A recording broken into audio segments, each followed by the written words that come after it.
Evening po, Pangasinan Branch.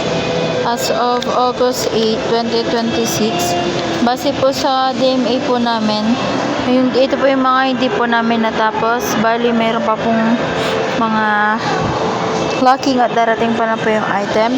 Day off po tomorrow is si Judy. Pending na iwan sa customer is wala po. Parcel for pickup na bawas 3 from yesterday. Store pending po namin is sila pa rin po. Due po siya ng August 10, 2026. Tatapusin po ni Marie Chris ni Christian po ni Judy anong 4 p.m. DSR printed at 8:30 p.m. Issued receipt po namin is 5. Unapproved expenses is isa. Consumable use po is isa. DTF po yung item. FE page na sagutan is 3. Sa Viber po is isa. Key holder po tomorrow is si Marie Grace. Ito po yung aming stock room. Ito po naman yung aming locker. Ito po yung sa DTF.